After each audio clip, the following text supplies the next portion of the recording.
Better late than never. Climate action is embedding into how the world works.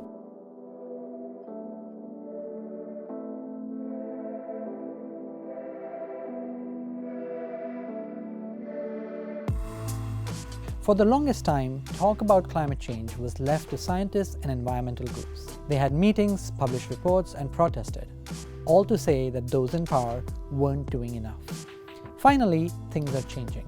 Countries are setting strong climate goals, adopting laws, and laying down policies. Investors have woken up to the risk of climate change, are demanding companies to act, and putting money toward greener causes.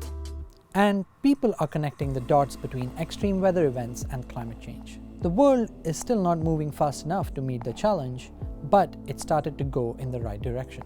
That can be seen in major geopolitical events. When the UK left the EU earlier this year, the agreement mentioned that the trade deal was contingent upon the two parties reaching net zero emissions by 2050.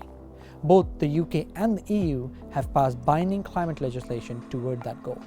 Such laws that are backed by the political will of the people give politicians the mandate to push through policies that might otherwise be too tough to adopt.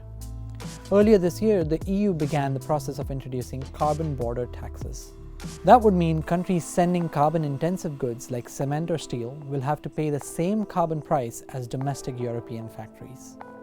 Such a policy is bound to stress Europe's relations with Russia, China, and even the US. But meeting an ambitious goal requires some difficult decisions. We are also starting to see policies that affect people's everyday lives, from what car they drive to how they heat their home. To ensure that those policies stick, politicians will have to do the hard work of bringing people along and show them why the cost of change is worth it.